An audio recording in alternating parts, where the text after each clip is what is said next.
Bismillahirrahmanirrahim. Assalamualaikum warahmatullahi wabarakatuh. Bapak Ibu, terima kasih dan mohon maaf saya sudah mengganggu waktunya. Saya akan mencoba mendefinisikan tentang aksi nyata modul 1.4 berkaitan dengan disiplin positif atau budaya positif. Perkenalkan, nama saya Denny Ruswandi, CGP Angkatan 9 dari Kabupaten Subang, dari SMK Negeri 2 Subang. Bapak Ibu, apa itu disiplin positif? Kita lihat dulu bahwa kita perlu menumbuhkan karakter peserta didik, dan itu merupakan hal yang sangat penting. Kita sepakat itu, bahwa yang menjadi landasan utama dalam sebuah pembelajaran, baik itu yang sesuai dengan filosofi Ki Hajar Dewantara maupun yang sesuai dengan kenyataan saat ini, adalah bagaimana karakternya dulu kita asah, bagaimana karakternya dulu kita bangun, sehingga melalui budaya positif ini dapat dilakukan kolaborasi antar guru dan peserta didik, sehingga guru harus berubah dari paradigma stimulus respon menjadi teori kontrol. Jadi dari biasanya memberikan stimulus, nanti kita akan belajar apa itu teori kontrol. Sehingga apa? Untuk membangun budaya yang positif, sekolah perlu menyediakan lingkungan yang positif, aman dan nyaman, agar murid-murid mampu berpikir, bertindak dan mencipta dengan merdeka, mandiri dan bertanggung jawab. Apakah di sekolah kita belum ada budaya positif atau disiplin positif? Oh tidak, seperti itu. Tentunya di sekolah kita sudah banyak yang kita lakukan menyangkut tentang budaya positif ini. Yang pertama, di sekolah kita setiap hari Senin selalu melaksanakan upacara bendera. Ini merupakan salah satu budaya positif dalam rangka menumbuhkan jiwa kebinekaan global, menumbuhkan jiwa nasionalisme. Kemudian Bapak Ibu ingat bahwa di kita ada dua pola asuh ketarunaan dan Latdastar yang menjadi trademark kita keluar, bahwa pola ketarunaan SMK Negeri 2 Subang dengan Latdastar di awalnya itu adalah trademark kita. Bahkan pola ketarunaan dan Latdastar ini sudah mendapatkan pengakuan baik dari nasional maupun dari Provinsi Jawa Barat, seperti itu. Nah, ini yang saya lihat budaya-budaya positif yang sudah ada di SMK Negeri 2 Subang. Mulai dari upacara bendera dan upacara hari besar lainnya, kemudian ada pola asuh ketarunaan, ada Latdastar, kemudian kegiatan keagamaan, dan juga ada kegiatan literasi sekolah dengan reading challenge-nya dan lain sebagainya. Jadi kita berangkat dari apa yang kita punya. Ya, saya sering berdiskusi dengan teman-teman baik PP maupun dengan fasilitator, bahwa inilah budaya positif yang ada di kami di SMK Negeri 2 Subang, dan ini juga sudah diakui secara nasional seperti itu. Nah, Bapak Ibu, ini adalah salah satu contoh penerapan budaya positif di SMK Negeri 2 Subang dengan menerapkan Latdastar, di mana anak-anak dengan riang gembira melaksanakan kegiatan ini di lapangan dari mulai pagi sampai sore. Kalau kata Pak Deden, konsepnya adalah kering, basah, kering. Nah, ini dilakukan oleh Pak Deden. Juga kita memberikan contoh-contoh bagaimana penerapan hukum positif dan lain sebagainya dalam Latdastar seperti itu. Nah, sekarang kita akan mulai masuk ke apakah budaya positif yang diterapkan di SMK Negeri 2 Subang bisa kita kolaborasikan, bisa kita masukkan ide-ide segar, yang kemudian ide-ide segar ini membuat apa yang kita lakukan itu juga nyaman di anak-anak. Kami di pendidikan guru penggerak mengenal apa yang disebut dengan keyakinan kelas. Jadi keyakinan kelas ini bukan peraturan. Keyakinan kelas bersifat lebih abstrak daripada peraturan pada umumnya yang lebih rinci dan konkret. Rincian kelas memiliki ciri-ciri seperti ini. Yang pertama berupa pernyataan universal. Jadi anak-anak itu ditanya, "Dek, kamu maunya apa? Kelas yang kamu impikan itu seperti apa?" Oh, misalkan saya mau kelas itu bersih, saya mau kelas itu tertib dan lain sebagainya. Kemudian pernyataan keyakinan kelas nanti dibuat dalam bentuk positif. Kalau kita mau kelasnya bersih, berarti kita buat kalimat positifnya. Seluruh warga kelas menjaga kebersihan. Kemudian seluruh warga kelas menjaga ketertiban. Yang dimaksud seluruh warga kelas itu tentu bukan anaknya saja, juga dengan gurunya. Karena kalau kita hanya menerapkan itu ke anak, kemudian gurunya tidak memberikan teladan, juga tidak akan berjalan. Misalkan salah satu contoh yang sudah diterapkan di SMK Negeri 2 Subang adalah pada saat kita mengisi agenda kelas, seharusnya kita lihat di situ di poin bawah ada poin tentang lantainya sudah bersih apa belum, kolong mejanya sudah bersih apa belum, sepatunya sudah ditata dengan rapi apa belum, dan lain sebagainya. Kemudian keyakinan kelas hendaknya tidak terlalu banyak sehingga mudah diingat dan dipahami oleh semua warga kelas. Keyakinan kelas sebaiknya sesuatu yang dapat diterapkan di lingkungan. Kemudian semua warga kelas hendaknya ikut berkontribusi dalam pembuatan keyakinan kelas dengan berpendapat. Jadi kita sebagai guru berkolaborasi dengan anak-anak dalam membuat keyakinan kelas ini. Kemudian keyakinan kelas ini ditempel. Apakah keyakinan kelas kemudian bertentangan dengan peraturan ketarunaan? Enggak. Peraturan ketarunaan itu adalah peraturan sekolah. Kemudian kita ambil intisarinya yang nanti kita jadikan keyakinan kelas kita masing-masing. Bagaimana anak harus selalu rapi, bagaimana ruangan selalu bersih, bagaimana ruangan selalu tertib, nyaman, dan lain sebagainya. Dan terakhir, bersedia meninjau kembali keyakinan kelas dari waktu ke waktu. Jadi keyakinan kelas itu bukan sesuatu yang saklek.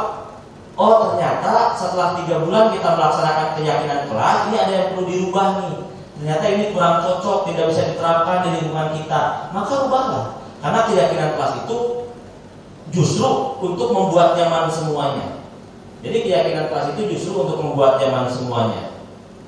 Nah, dengan keyakinan kelas ini diharapkan kelas atau disiplin positif diterapkan dengan lebih baik di SMK Negeri 2 Subang. Ya, dengan keyakinan kelas ini justru kita ingin membantu teman-teman di ketarunaan bagaimana mengimplementasikan nilai-nilai ketarunaan, tidak bertentangan dengan nilai-nilai ketarunaan. Keyakinan kelas tadi saya bilang merupakan intisari daripada peraturan-peraturan ketarunaan. Di dalam peraturan ketarunaan itu sudah diatur dari mulai bangun pagi sampai tidur lagi.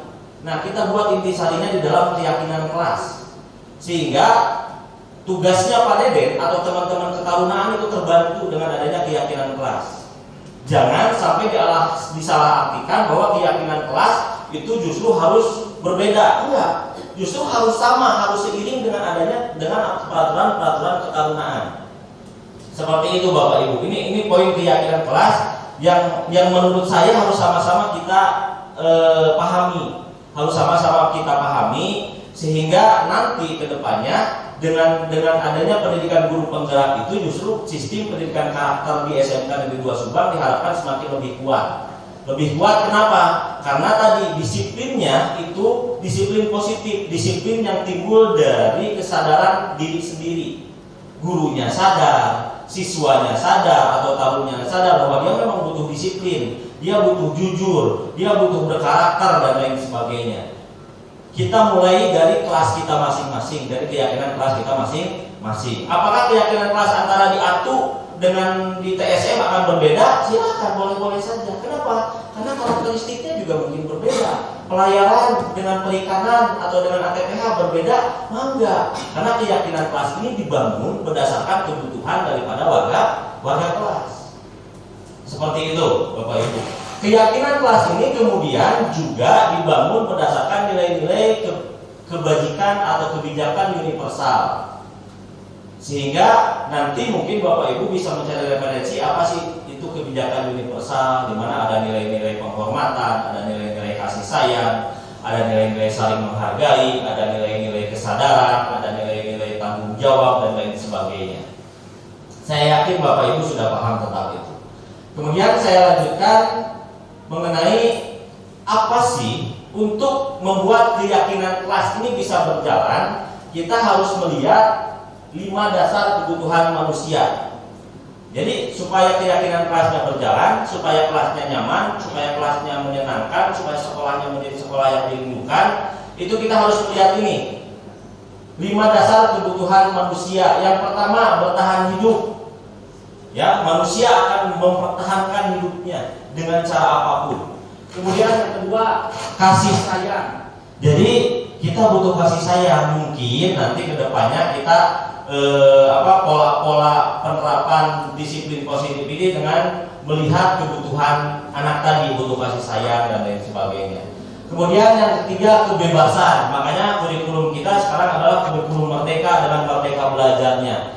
Bebas bukan berarti bebas sebebas-bebasnya, tapi bebas juga dibatasi dengan aturan dan dibatasi dengan hak-hak kebebasan orang lain.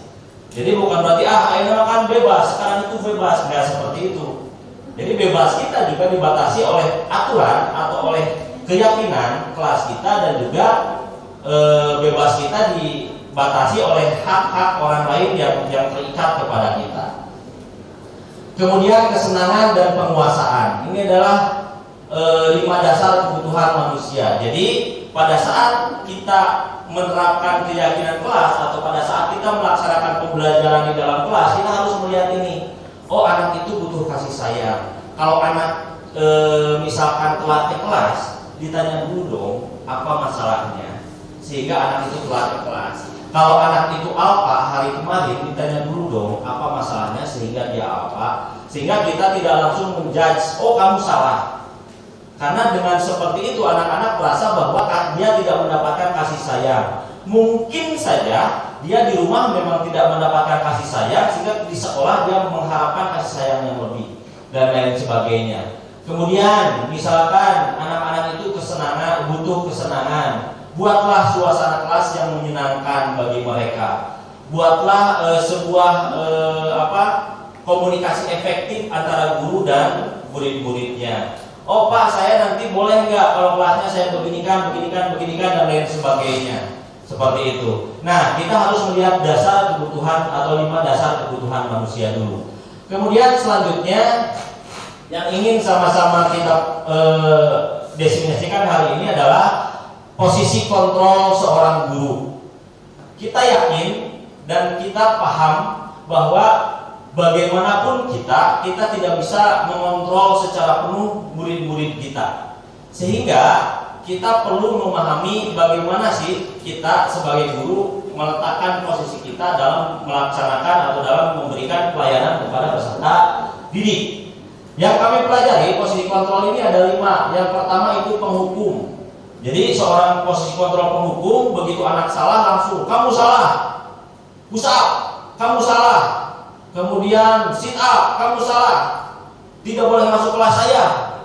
Itu posisi kontrol penghukum dan harus kita hindari. Kenapa harus kita hindari? Karena posisi kontrol penghukum ini membuat anak tadi merasa tidak nyaman, merasa kurang kasih sayang, merasa kebebasannya direnggut dan lain sebagainya.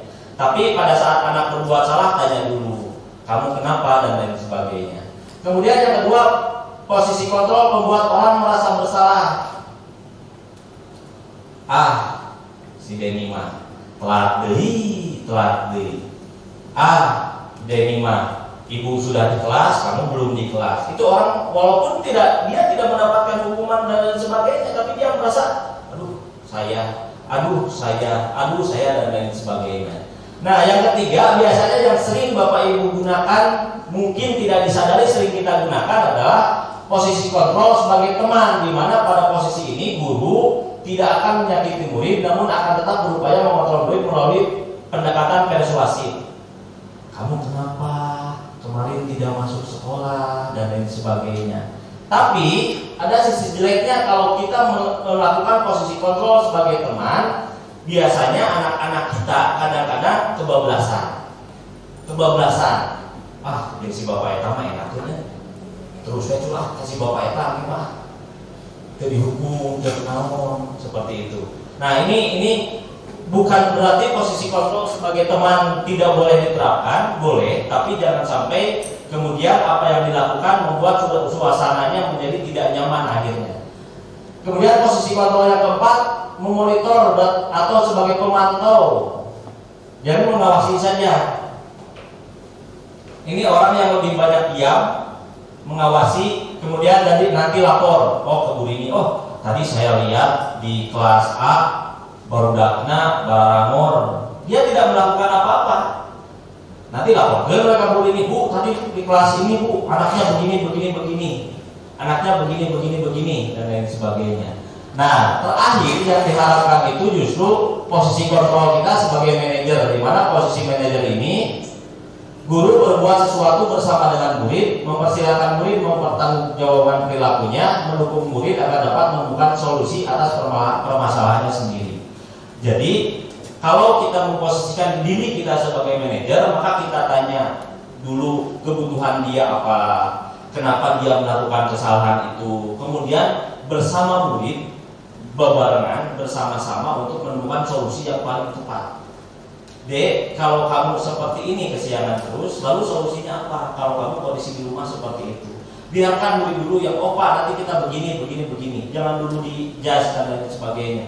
Justru dengan seperti ini murid merasa bahwa dia dihargai, dia disayangi, dia diberikan kebebasan untuk berpendapat dan lain sebagainya. Ini sulit, iya, sulit, karena kita harus terus berinovasi dan kreatif. Tapi kalau ini diterapkan, insya Allah apa yang kita lakukan di SMK Negeri 2 Subang ini akan lebih positif lagi, seperti itu. Nah, kemudian selanjutnya, setelah kita mengetahui 5 dasar kebutuhan manusia dan posisi kontrol kita akan di mana, akan menerapkan apa, kebutuhan dasar murid-murid kita apa, lalu kita masuk ke segitiga restitusi, di mana segitiga restitusi ini merupakan salah satu pola yang bisa kita lakukan untuk memberikan pelayanan kepada siswa. Dalam segitiga restitusi ada 3 tahapan yang harus kita lakukan. Yang pertama, menstabilkan identitas. Jadi pada saat anak-anak salah, kita stabilkan dulu identitasnya, kita tanya atau kita berikan pemahaman bahwa setiap orang pasti pernah melakukan kesalahan, sehingga wajar melakukan kesalahan. Kemudian kamu bukan satu-satunya yang pernah salah, supaya dia merasa nyaman dulu. Kemudian setelah menstabilkan identitas, kita validasi tindakan yang salahnya.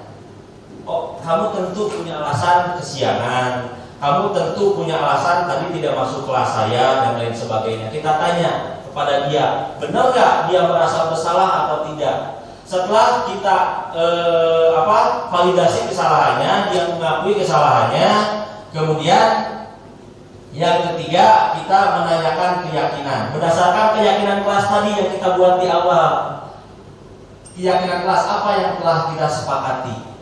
Kemudian kamu ingin menjadi seperti apa sekarang? Kalau keyakinan kelasnya seperti ini, kemudian kamu seperti ini, solusi apa yang bisa kita ambil supaya kamu nyaman? Seperti itu. Oh Pak, saya kan biasa kesiangan karena saya harus membantu orang tua dan lain sebagainya misalkan. Nanti kita cari solusi, nanti saya akan mencoba bangun lebih pagi dan lain sebagainya. Oh Pak, saya tadi menjalin si A, tapi ternyata saya telah melanggar keyakinan kelas kita dalam poin menghargai antar sesama teman atau tidak boleh adanya bullying. Maka saya nanti akan meminta maaf Pak dan lain sebagainya. Nah, keyakinan seperti itu, perbuatan seperti itu diharapkan memang tumbuh dari anak. Jadi pada saat anak-anak salah, kita tahu anak itu salah, tapi kita beri fasilitasi supaya dia tahu kesalahannya dan dia tahu cara memperbaiki kesalahannya. Nah, ini adalah yang kita lakukan di dalam segitiga restitusi. Ini sulit, iya, Bapak Ibu, sulit. Tapi kalau kita mau, kita pasti bisa. Memang sulit. Kenapa? Karena butuh effort dari kitanya sebagai pelayan. Karena di dalam filosofi pembelajaran kan guru itu sekarang bukan sumber segalanya. Guru itu fasilitator, guru itu pelayan. Bahkan dalam sebuah kalimat saya pernah membaca bahwa kita itu harus menghamba kepada murid. Menghamba di sini bukan berarti menuhankan murid, bukan. Tapi kebutuhan murid itu harus diutamakan. Bahkan sekarang kita selalu digembar-gemborkan bagaimana melaksanakan pembelajaran yang berfokus kepada peserta didik. Nah, salah satu pembelajaran yang berfokus kepada peserta didik ya tadi bagaimana kita memahami peserta didik, bagaimana kita memahami kebutuhannya, bagaimana cara kita memperlakukan peserta didik, dan lain sebagainya. Saya bilang, setelah tahu, mari kita sama-sama terapkan untuk menciptakan suasana pembelajaran yang menyenangkan bagi peserta didik dan juga menciptakan suasana sekolah yang dirindukan oleh anak-anak. Kelas teh, pembelajaran kita teh menjadi sesuatu yang wah anak-anak. Aduh, kalau Pak Deden gak masuk teh merasa kesepian anak-anak teh. Merasa ada apa lagi ya nanti Pak Deden? Ada kejutan apa lagi ya nanti dalam pembelajaran Bu Sri, Bu Wiwi, Bu Rini, Pak Oro mungkin. Jadi anak-anak teh merasa kalau Pak Oro nggak ada di kelas itu nggak nyaman, rindu ingin bertemu, rindu ingin berdiskusi, rindu ingin belajar bareng-bareng dengan teman-teman seperti itu. Tadi ini sulit ya, sangat-sangat sulit. Kenapa? Ya karena kadang-kadang kita berpikir jangankan melakukan ini, kebutuhan dasar kita saja biasanya belum terpenuhi. Tapi karena kita sudah memilih menjadi guru, karena kita sudah menentukan pilihan kita ingin menjadi guru, ya wayahna. Mungkin kebutuhan dasar kita belum terpenuhi, tapi wayahna pada saat kita memposisikan kita sebagai guru, kita harus bisa memenuhi kebutuhan dasar anak-anak. Kita harus bisa memenuhi atau memberikan pelayanan yang maksimal kepada anak-anak. Sehingga tadi, kalau selama ini Pak Deden mengembar-gemborkan, yuk kita berbarengan menerapkan disiplin. Karena disiplin ini bukan hanya tugas teman-teman ketarunaan, bukan. Tapi tugas kita semua. Mudah-mudahan dengan apa yang tadi saya sampaikan, disiplinnya bisa lebih positif. Anak-anak nggak perlu diteriaki, anak-anak nggak perlu dihukum. Dia sudah paham, saya salah dan saya siap menanggung konsekuensi dari kesalahan saya dengan cara-cara yang lebih humanis seperti itu. Ya, kesadaran itu yang ingin kita bangun sehingga jargon pendidikan karakter SMK Negeri 2 Subang itu bukan hanya sekedar jargon, tapi betul-betul kita laksanakan bersama-sama dan mudah-mudahan itu bermanfaat bagi kita semua.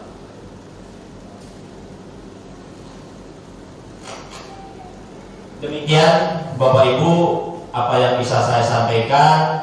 Terima kasih. Mohon maaf jika ada hal-hal yang mungkin kurang pas bagi Bapak Ibu. Saya juga masih dalam tahap belajar.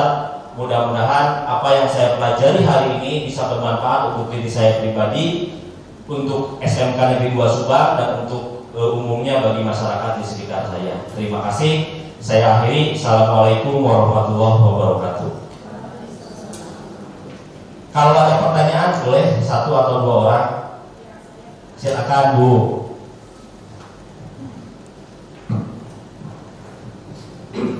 Terima kasih Pak Den.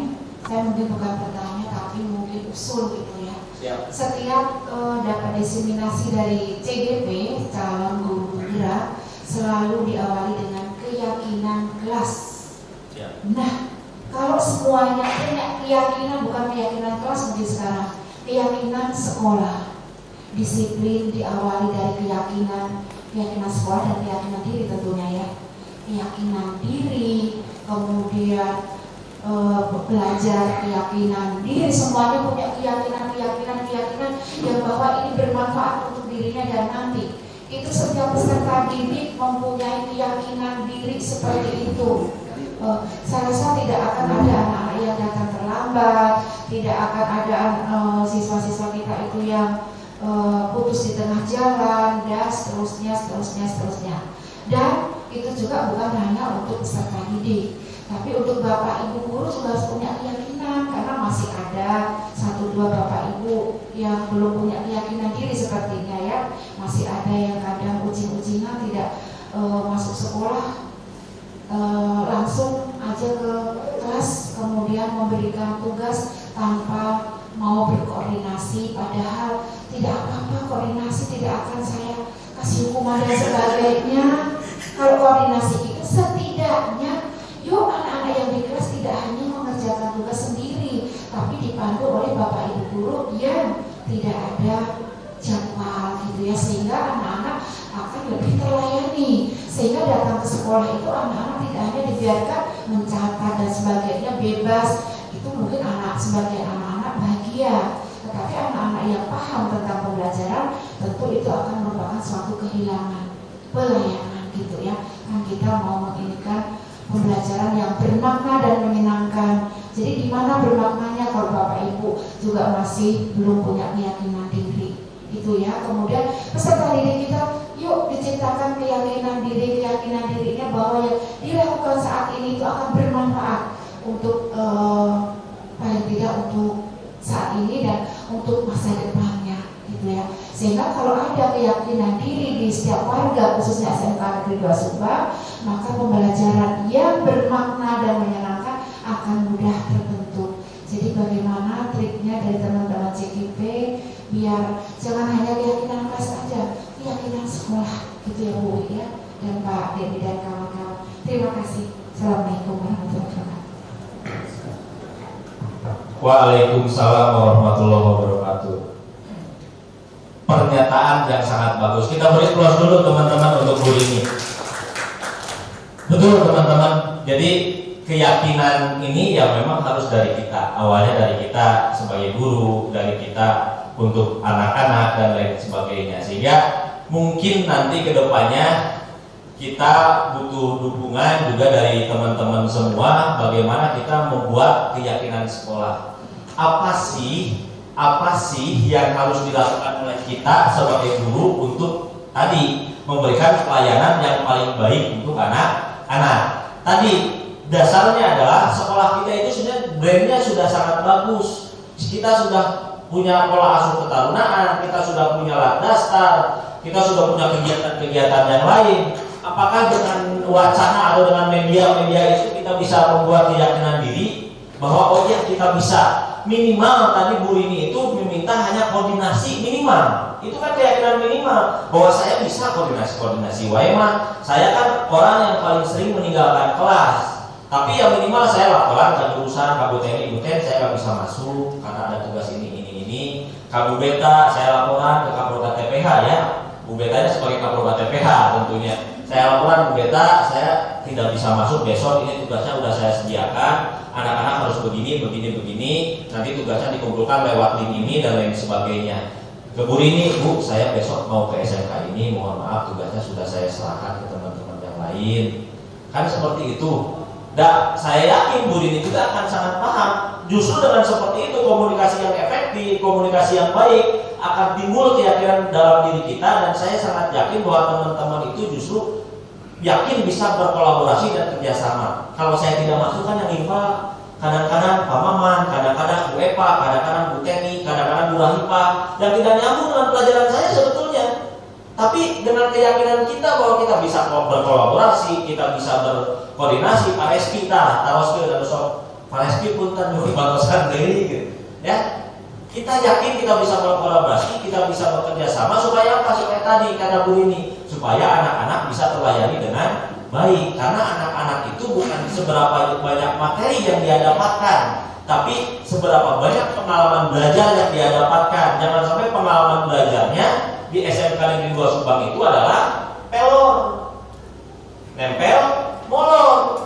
Kalaupun tidak ada saya, minimal kalau ada penggantinya, minimal anak-anak tetap terlayani seperti itu. Jadi oh iya, di sekolah saya mah walaupun Pak Dedi Ruswardi jarang masuk ke kelas, tapi ada lain pakai tosken, sehingga anak-anak itu minimal ada kegiatan. Caranya bagaimana tadi Bu Rini sudah sampaikan, koordinasi seperti itu. Itu mungkin seperti itu maksudnya Bu Rini ya. Terima kasih. Ada lagi teman-teman? Pak Oro, mangga. Pak Maman dan Pak Oro, Pak Maman ya. Dilihat dari ya. Dari rumah kebanyakan Pak Maman. Baik, terima kasih. Assalamualaikum warahmatullahi wabarakatuh. Berbicara masalah keyakinan kelas, harapan dari saya, karena yang baru melaksanakan kegiatan keyakinan kelas itu baru Bapak Ibu guru yang kegiatan CGP, yang saya harapkan semua guru sudah atau wali kelas, minimal wali kelas sudah melaksanakan kegiatan keyakinan kelasnya di kelasnya masing-masing. Dan juga guru ada keyakinan kelas atau sebagai guru mata pelajaran ada keyakinan kelas terhadap peserta didiknya yang diajar oleh guru tersebut. Jadi masing-masing membuat keyakinan kelas. Nah, kalau misalkan udah membuat keyakinan kelas baik guru atau wali kelas, ditandatangani bersama, nanti ada konsekuensi yang seperti Pak Direktur tadi sampaikan. Apa konsekuensinya? Begitu juga untuk guru. Kalau tadi kan keyakinan kelas itu disepakati antara wali kelas dengan peserta didiknya atau guru dengan peserta didiknya juga. Nah, untuk guru juga sama, mungkin keyakinan guru itu dipimpin oleh kepala sekolah, disepakati bersama. Dan keyakinan yang pertama apa? Mungkin begitu ya, Bu. Pada waktu membuat keyakinan kelas juga, misalkan apa? Datang tepat waktu. Dan juga sama, kepala sekolah dengan guru-guru disepakati bersama keyakinan kelasnya apa, konsekuensi kalau melanggar guru tersebut apa, kalau berprestasi apa. Mungkin nanti keyakinan guru dengan kepala sekolah seperti itu juga. Setelah guru awal kelas dengan peserta didik, kemudian guru dengan peserta didik juga, kemudian misalnya di tingkat tim, misalnya konsekuensi tim apa, misalnya apa, gitu ya, disepakati bersama. Jadi tidak hanya guru yang melaksanakan CGP saja. Kalau hanya guru yang melaksanakan CGP saja, nanti bisa dibandingkan, di situ pada begitu, di sini begini, nah seperti itu. Jadi dan seperti yang juga disampaikan oleh Bu Rini juga, ya harus semuanya membuat keyakinan di tingkat-tingkat, bukan kelas saja, sampai ke tingkat atas juga. Terima kasih. Assalamualaikum warahmatullahi wabarakatuh. Waalaikumsalam, terima kasih. Saya tampung dulu ya. Ini mohon maaf karena waktu dan lain sebagainya, Pak Maman menjadi penanya terakhir. Nanti masih ada sesi berikutnya, Pak ya. Pak Maman untuk saya menjadi penanya terakhir. Terima kasih. Assalamualaikum warahmatullahi wabarakatuh. Waalaikumsalam. Sebelumnya saya mengucapkan terima kasih dengan suatu pemaparan itu, dalam artian sesuatu pengetahuan yang baru buat saya. Artinya kita harus meyakinkan dari tindakan keyakinan kelas supaya bisa menciptakan pembelajaran yang menyenangkan lah gitu. Nah, untuk pertanyaan saya, di kelas itu mungkin ada suatu tantangan-tantangan, termasuk dalam perkembangan usia anak. Nah, perkembangan usia anak itu kan salah satunya dipengaruhi oleh usianya, lingkungan, termasuk media sosial dan yang lainnya. Yang itu terkadang ketika pembelajaran itu faktor lingkungan mempengaruhi terhadap pembelajaran. Misal sekarang kan banyak medsos, banyak apa, kegiatan belajarnya dikesampingkan, justru yang kendala itu yang menjadi sesuatu masalah besar bagi pembelajaran.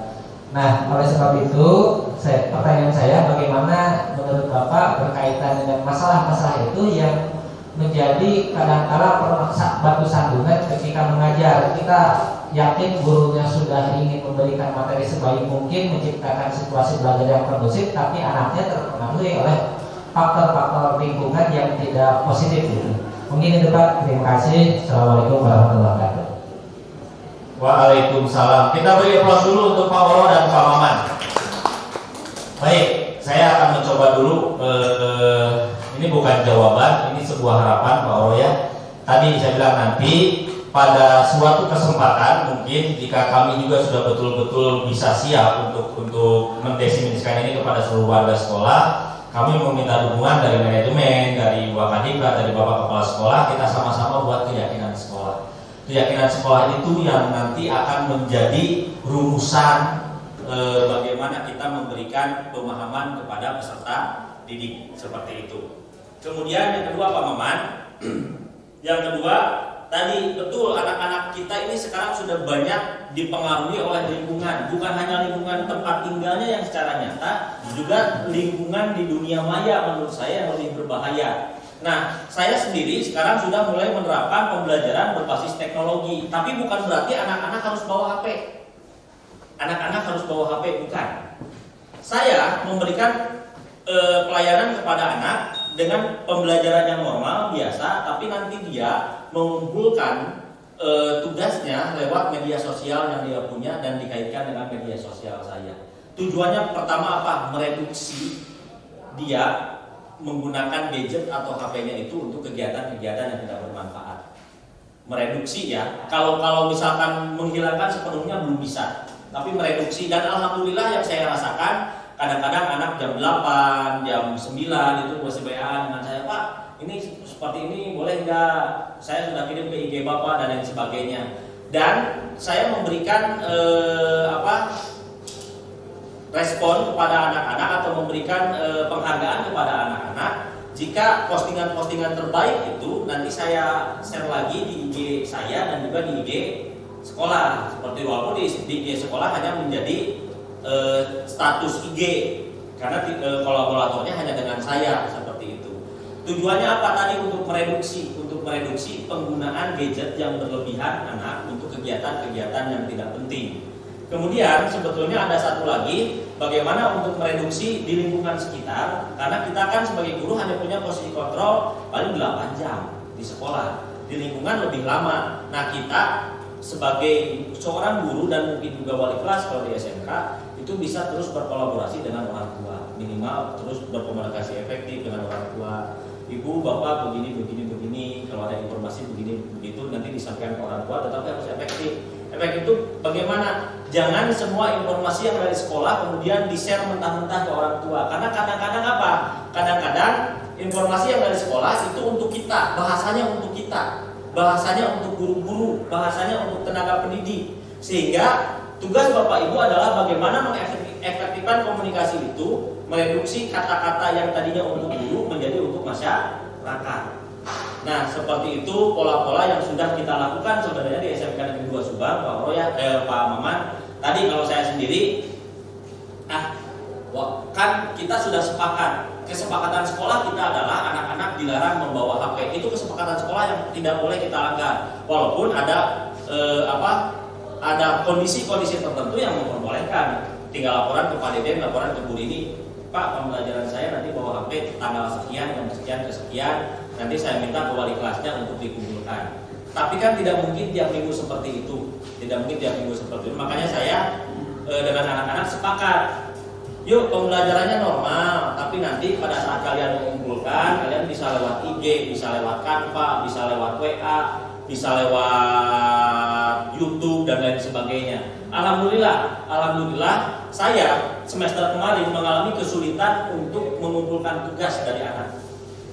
Semester ini saya di ATPHB kebetulan karena pembelajarannya 3 bulan. Alhamdulillah semuanya mengumpulkan 3 tugas, video, IG dan lain sebagainya, paparan, semuanya mengumpulkan kecuali 1 orang. Karena memang itu butuh pendampingan khusus.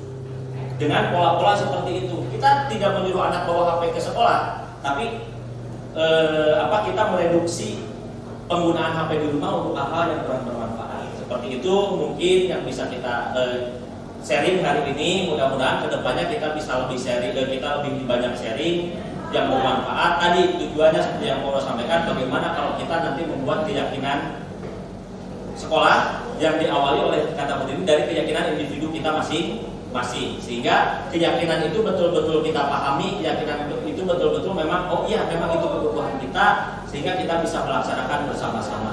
Saya akhiri untuk sesi pertama ini. Assalamualaikum warahmatullahi wabarakatuh.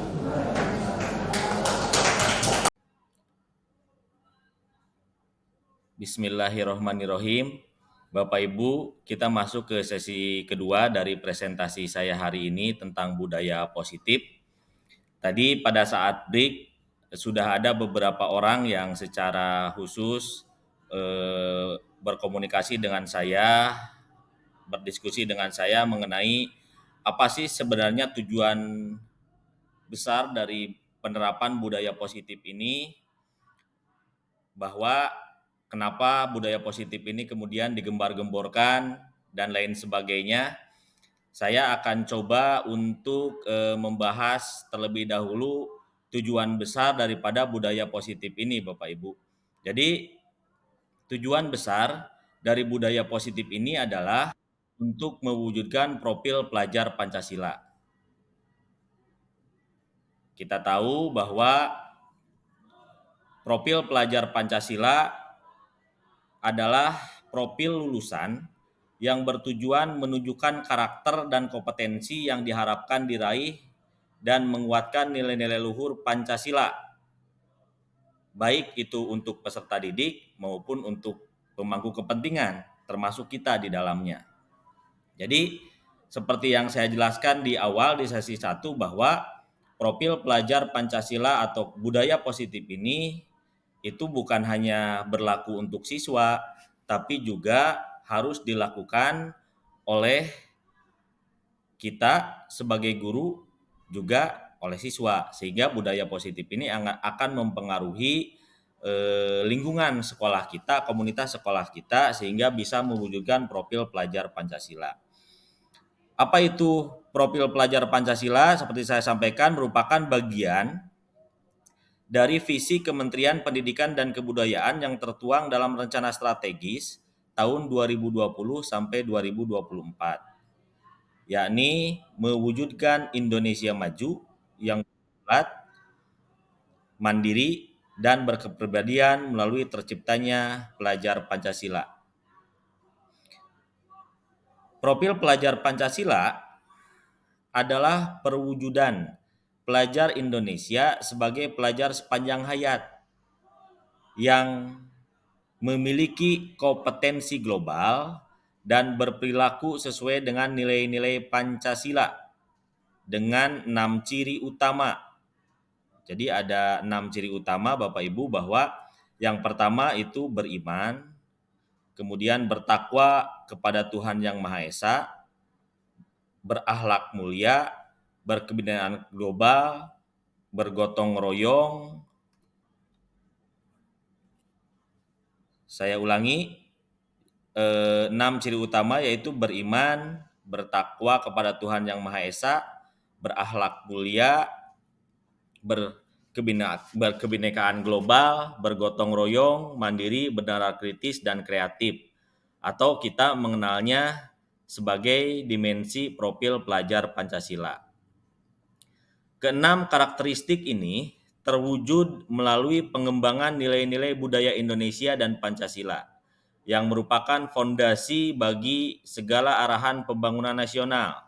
Dengan adanya karakteristik tersebut, masyarakat Indonesia tentunya diharapkan akan menjadi masyarakat terbuka yang berkewarganegaraan global, dapat menerima dan memanfaatkan keragaman sumber, pengalaman, serta nilai-nilai dari beragam budaya yang ada di dunia, namun sekaligus tidak kehilangan ciri khas dan identitasnya Bapak Ibu. Jadi apalagi di SMK kita anak-anak ada yang bekerja ke Jepang, ada yang bekerja ke luar negeri, dan lain sebagainya. Tentu hal ini dengan penerapan budaya positif yang nanti tujuan utamanya adalah bagaimana anak-anak mempunyai profil pelajar Pancasila, dia tidak akan kehilangan identitas dan ciri Indonesianya, dia tidak kehilangan nasionalismenya pada saat mereka itu nanti setelah lulus bekerja di luar negeri, di Jepang, ataupun dimanapun. Nah, sekarang mari kita coba bahas satu persatu dimensi profil pelajar Pancasila. Dimensi yang pertama yaitu beriman, bertakwa kepada Tuhan Yang Maha Esa, dan berakhlak mulia.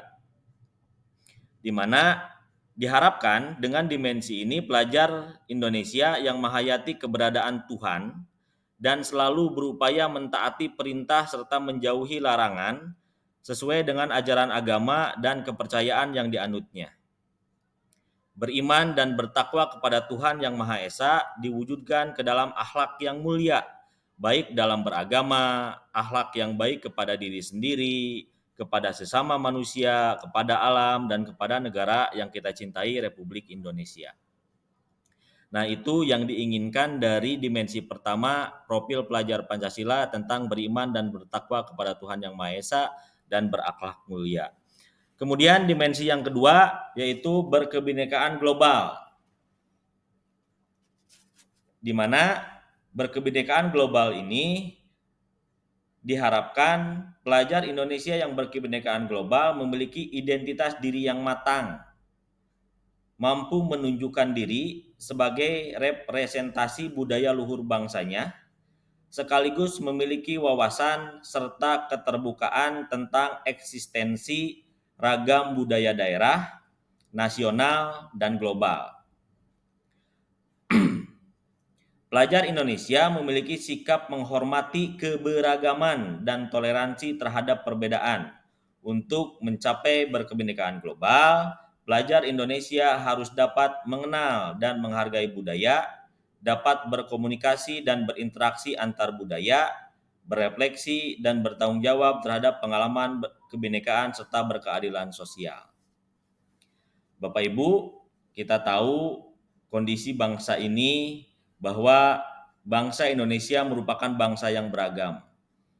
Diharapkan dengan kita mempunyai dimensi berkebinekaan global ini, tentunya keberagaman ini menjadi senjata bagi kita, menjadi kekuatan bagi kita agar Indonesia lebih maju dan berkembang. Seperti itu. Selanjutnya Bapak Ibu, dimensi yang ketiga adalah mandiri, di mana mandiri ini pelajar Indonesia diharapkan memiliki prakarsa atas pengembangan dirinya yang tercermin dalam kemampuan untuk bertanggung jawab, memiliki rencana strategis, melakukan tindakan dan merefleksikan proses dan hasil pengalamannya. Untuk itu, pelajar Indonesia perlu memiliki kesadaran akan diri dan situasi yang dihadapi serta memiliki regulasi diri. Selanjutnya Bapak Ibu, profil atau dimensi profil pelajar Pancasila selanjutnya yaitu bergotong royong, di mana dengan bergotong royong Indonesia diharapkan memiliki kemampuan untuk melakukan kolaborasi dengan sukarela agar kegiatan yang dikerjakan dapat berjalan lancar dan mencapai tujuan untuk kebaikan bersama. Pelajar Indonesia selalu berusaha melihat kekuatan-kekuatan yang dimiliki setiap orang di sekitarnya yang dapat memberi manfaat bersama, mencegah terjadinya konflik, dan tidak memaksakan kehendak kepada orang lain. Hal-hal yang harus dilakukan pelajar Indonesia untuk mewujudkan gotong royong adalah melakukan kolaborasi, memiliki kepedulian yang tinggi, dan berbagi dengan sesama. Saya masih ingat beberapa waktu yang lalu Bapak Ibu, saya pada saat ada tes rekrutmen di sekolah ini tentunya saya ngobrol dengan seorang HRD dari sebuah perusahaan yang melaksanakan rekrutmen di sekolah ini, dan dia berbicara atau dia mengutarakan, Pak, sebetulnya yang kami minta itu kan tidak banyak.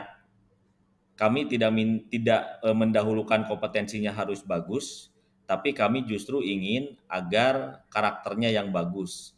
Nah, salah satu karakter yang diinginkan oleh perusahaan sebetulnya adalah kompetensi atau kemampuan untuk bekerja di dalam tim, teamwork. Karena kemampuan untuk bekerja di dalam tim ini katanya akan menciptakan kesuksesan dalam bekerja atau akan membuat pekerjaan-pekerjaan yang nanti dia lakukan itu lebih berhasil, lebih baik lagi dalam mencapai target-target yang diinginkan oleh perusahaan. Nah, selanjutnya Bapak Ibu kita lanjutkan. Yang kelima, dimensi yang kelima yaitu bernalar kritis. Di mana bernalar kritis ini pelajar Indonesia diharapkan berpikiran secara objektif, sistematik, dan saintifik dengan mempertimbangkan berbagai aspek berdasarkan data dan fakta yang mendukung, sehingga dapat membuat keputusan yang tepat dan berkontribusi memecahkan masalah dalam kehidupan, serta terbuka dengan penemuan baru. Untuk bernalar kritis, pelajar Indonesia perlu memperoleh dan memproses informasi serta gagasan yang baik, lalu menganalisanya dan mengevaluasinya, kemudian merefleksikan pemikiran dan proses berpikirnya. Nah, apalagi sekarang ya Bapak Ibu, banyak hoak-hoak atau banyak informasi-informasi yang kadang-kadang menurut kita itu benar padahal ternyata itu hoax. Nah, dengan kemampuan ini diharapkan anak-anak kita ini mampu untuk menyaring itu sehingga informasi-informasi yang beredar bisa dia proses, bisa dia analisis, bisa dia evaluasi sehingga menghasilkan pemikiran-pemikiran dan proses berpikir yang baik. Yang terakhir untuk dimensi profil pelajar Pancasila yaitu kreatif, di mana dengan kreatif ini diharapkan mampu memodifikasi dan menghasilkan sesuatu yang orisinal, bermakna, bermanfaat, dan berdampak dalam bentuk gagasan, tindakan, dan karya nyata secara proaktif dan independen untuk menemukan cara-cara lain dan berbeda untuk bisa berinovasi. Pelajar yang kreatif adalah pelajar yang bisa menghasilkan gagasan, karya dan tindakan yang orisinal, memiliki keluasan berpikir dalam mencari alternatif solusi permasalahan. Apalagi kita di SMK ya Bapak Ibu, dimensi kreatif ini memang sangat mendukung sekali pembelajaran di SMK, apalagi kita harus menghasilkan produk, di mana produk-produk yang kita hasilkan tentunya juga adalah produk-produk yang orisinal, produk-produk yang baik. Di sini butuh kreativitas anak dan lain sebagainya. Nah, satu lagi Bapak Ibu, jangan lupa bahwa untuk di SMK ada satu dimensi lagi, yaitu dimensi tambahan, yaitu tentang kebekerjaan. Di mana karena tujuan SMK sendiri adalah menghasilkan lulusan yang siap bekerja, tentunya dengan adanya dimensi kebekerjaan ini kita terbantu bagaimana anak-anak nanti tahu suasana, tahu apa yang nanti harus dia lakukan, apa yang nanti harus dia pikirkan pada saat nanti dia ingin memasuki dunia kerja sesuai dengan cita-cita, sesuai dengan apa yang mereka harapkan. Nah, dari 6 profil pelajar Pancasila plus 1 tadi dimensi kebekerjaan khusus untuk SMK ini, itulah yang ingin dicapai oleh penerapan budaya positif di sekolah Bapak Ibu. Sehingga ayo kita bersama-sama sedikit-sedikit menjadi bukit katanya ya, sedikit-sedikit kita mulai menerapkan upaya-upaya agar budaya positif ini bisa kita lestarikan, bisa kita terus kembangkan di SMK Negeri 2 Subang, tentunya dengan kearifan lokal di SMK Negeri 2 Subang, di mana kita tahu bahwa di SMK Negeri 2 Subang juga sudah ada budaya atau bukan budaya, sudah ada kegiatan-kegiatan atau bisa juga disebut budaya untuk menciptakan atau untuk membuat karakter peserta didik itu sesuai dengan profil pelajar Pancasila. Di mana kegiatan-kegiatan ini Bapak Ibu yang kita lakukan di SMK Negeri 2 Subang tentunya diharapkan juga itu merupakan sebuah kegiatan yang nanti tujuan akhirnya adalah agar anak-anak kita sesuai dengan tadi profil pelajar Pancasila tadi. Seperti itu Bapak Ibu ya. Jadi ini untuk sesi yang kedua kita masuk ke dimensi profil atau tentang profil pelajar Pancasila sebagai tujuan akhir dari penerapan budaya positif di sekolah kita agar anak-anak kita nanti siap untuk bekerja, siap untuk terjun ke masyarakat, ya sesuai dengan filosofi Ki Hajar Dewantara bahwa anak-anak kita harus siap atau harus sukses di masyarakat sesuai dengan kodratnya masing. Baik, selanjutnya apa yang sudah saya lakukan atau yang sudah kami praktekkan dalam rangka untuk menumbuhkan budaya positif di sekolah kita.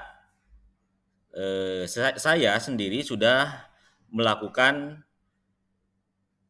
beberapa hal untuk menumbuhkan budaya positif seperti yang bisa Bapak Ibu lihat di sini saya tampilkan dokumentasi.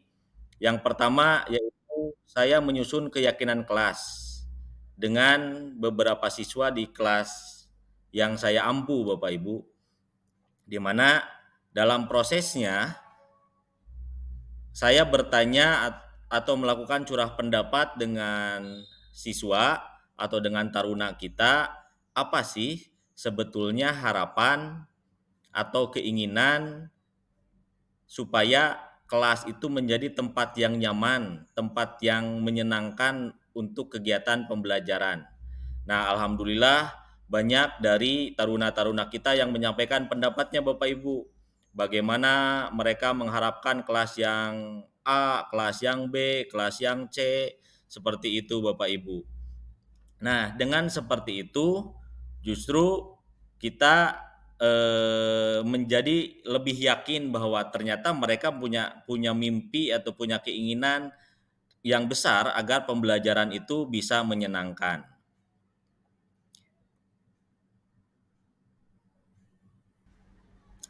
Nah, ini Bapak Ibu, ini merupakan salah satu keyakinan kelas yang kami susun di kelas yang saya ampu Bapak Ibu, di mana ada 5 keyakinan kelas yang kami susun bersama anak-anak, berkolaborasi dengan anak-anak.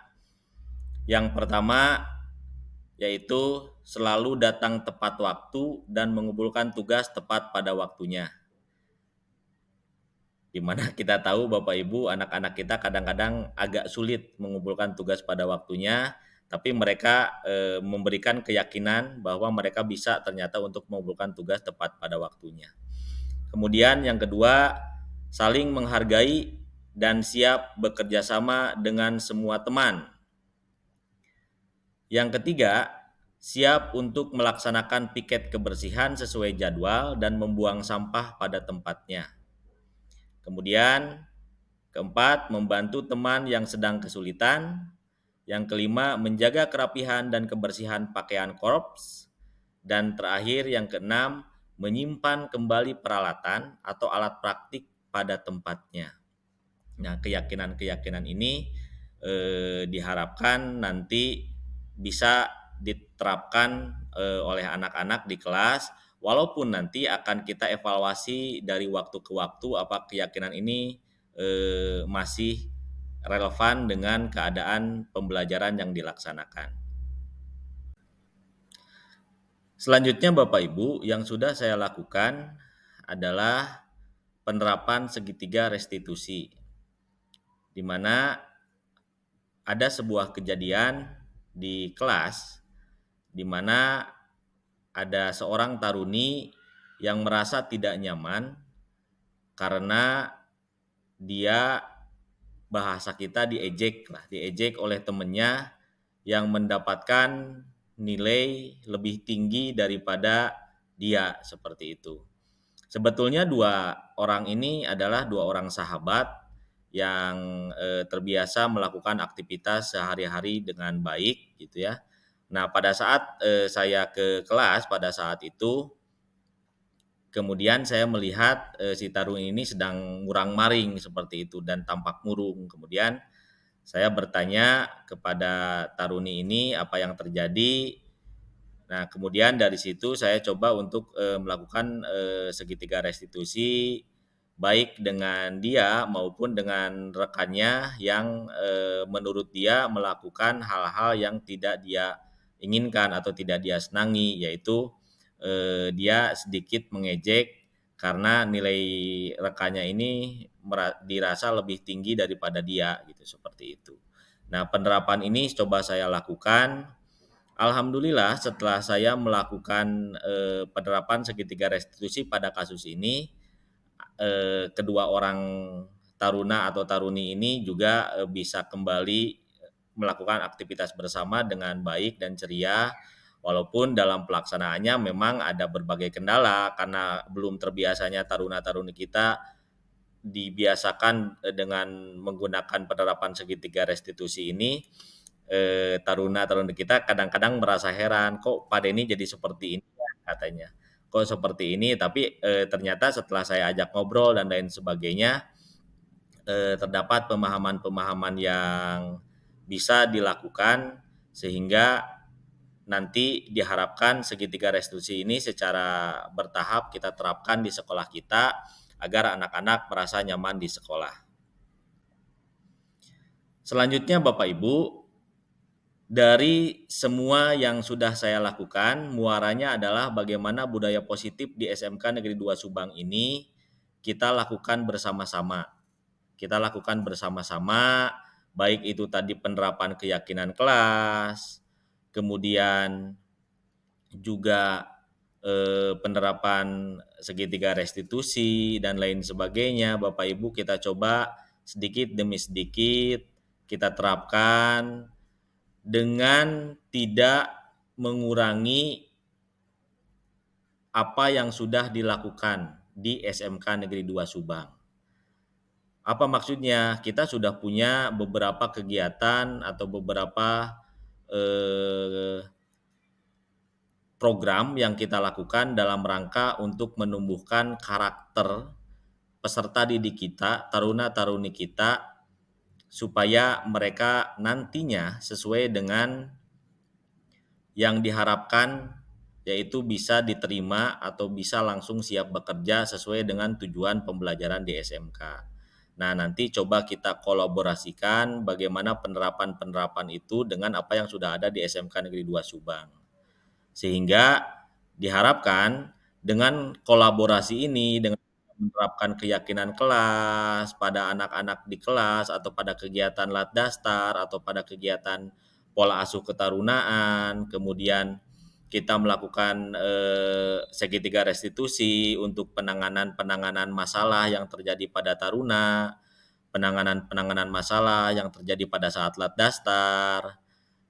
Anak-anak diharapkan ini merasa semakin nyaman berada di SMK Negeri 2 Subang. Anak-anak merasa bahwa betul SMK Negeri 2 Subang adalah sekolah yang nyaman, sekolah yang menyenangkan, yang membuat mereka bisa menjadi pelajar-pelajar atau taruna-taruni yang memiliki profil pelajar Pancasila dan tentunya taruna-taruni yang siap dan bisa untuk langsung diterima di dunia kerja. Seperti itu Bapak Ibu, mudah-mudahan tadi harapan kita adalah apa yang sudah dilakukan di SMK Negeri 2 Subang bisa kita sama-sama lestarikan dan bisa kita tingkatkan levelnya dengan menerapkan budaya-budaya positif yang lebih baik, sehingga tadi tujuannya adalah anak-anak merasa nyaman, merasa aman, kemudian sekolah kita benar-benar menjadi sekolah yang dirindukan oleh taruna-taruni kita. Demikian Bapak Ibu presentasi dari saya, mudah-mudahan apa yang saya sampaikan saat ini ada manfaatnya, baik bagi diri saya pribadi, bagi sekolah kita, sehingga tujuannya tadi adalah membuat sekolah ini menjadi sekolah unggulan yang nyaman, sekolah yang unggul yang dirindukan oleh anak-anak dan sesuai dengan filosofi pendidikan dan tentunya menghasilkan lulusan yang berkarakter sesuai dengan profil pelajar Pancasila dengan penerapan budaya positif di sekolah kita. Terima kasih, mohon maaf jika saya ada hal-hal yang tidak berkenan bagi Bapak Ibu. Assalamualaikum warahmatullahi wabarakatuh.